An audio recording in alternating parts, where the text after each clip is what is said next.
Most of the policemen that were taking the statements from the males, okay, were embarrassed. Embarrassed. When it came to those individuals, we switched them to take statements from females. They were much more inclined to do it. We believed that there was a connectivity, perhaps because of the heterosexual nature, perhaps, maybe not, but there was something that the dynamics changed. They were more comfortable. These were issues. You have to get the proper officers to take the proper statements, particularly when you're dealing with these situations. Remember, it's really important. If you were a child and you were abused, when you're talking to somebody, you're going back in there. And your concerns are that when you're talking about sexuality, you've got to be aware of body betrayal. Because the sexual memory and the sexual experience of abuse is a real experience, horrendous as it is. It sticks with you all the time. It stays in your head, it permeates all over the place. And you've got to be able to have the boundaries around it.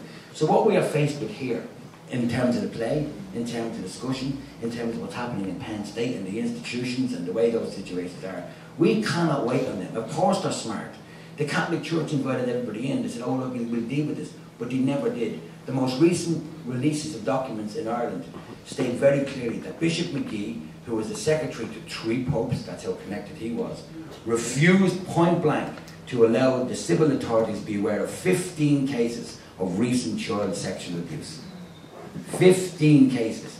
Now, if I knew of 15 small robberies of Hershey bars and the state knew about that, there'd be a policeman knocking on my door. You are an elected official.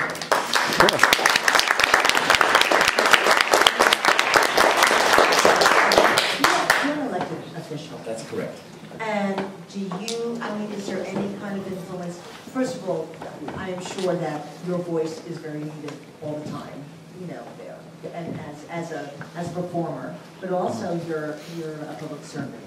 And yes, I'm a politician. And I say I'm a politician. And you know, the thing about about being a politician, I believe in politics. Most of the people that I know that are actually as politicians don't believe in politics. They believe in bogus ideologies and hoodwinkeries.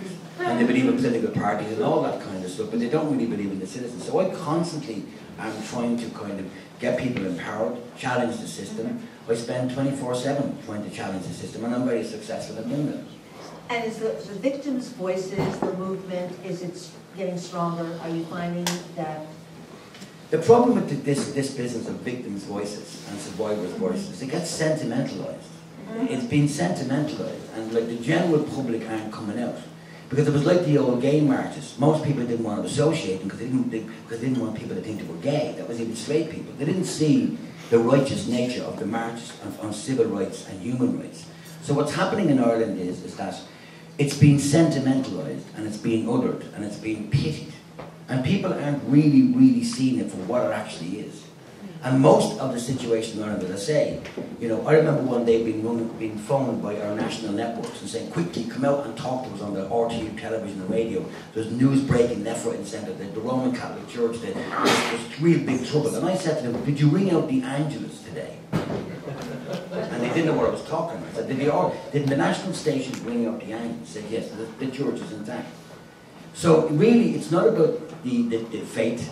It's not about the religion, it's about the institutional church and our reliance on this crazy conditioning and institutionalization that for some strange reason, a priest who rapes a child is somewhat different than the boogeyman or the man what we're told to be watching out for.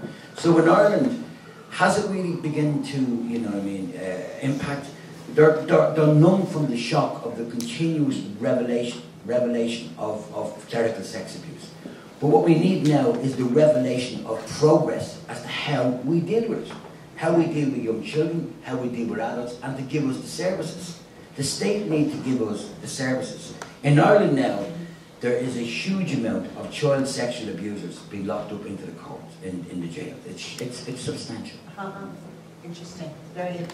I have to be aware of, yes, Mary, of time here. And I'm just wondering, do we have any time for a few questions?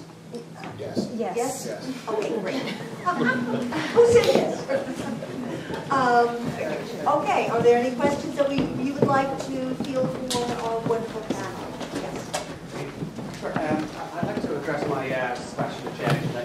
speaking more. Sorry, my name is Gerard. Gerard, my name is Brian Dempsey. I'm actually from Dublin here. I'm over here 17 years. You were speaking a more powerful voice tonight because you were a victim, I wasn't. But you not think Ireland is trying to come to terms with what happened in the past? I'm particularly thinking of Enda Kenny's speech in the Dáil after the release of the Klein's report. To me, that was highly significant. I mean, for me, that's when Ireland ended as a theocracy. Do you have any thoughts on that? Yeah, I do. I understand, Enda Kenny. But I think you have to remember that Enda Kenny was part of a government and part of a political party that are co-accused. When Enda Kenny was actually relating to the Vatican, he was talking about the diplomatic impasse that happened in relation to the channels that were used in order to ask a couple of questions of the Vatican.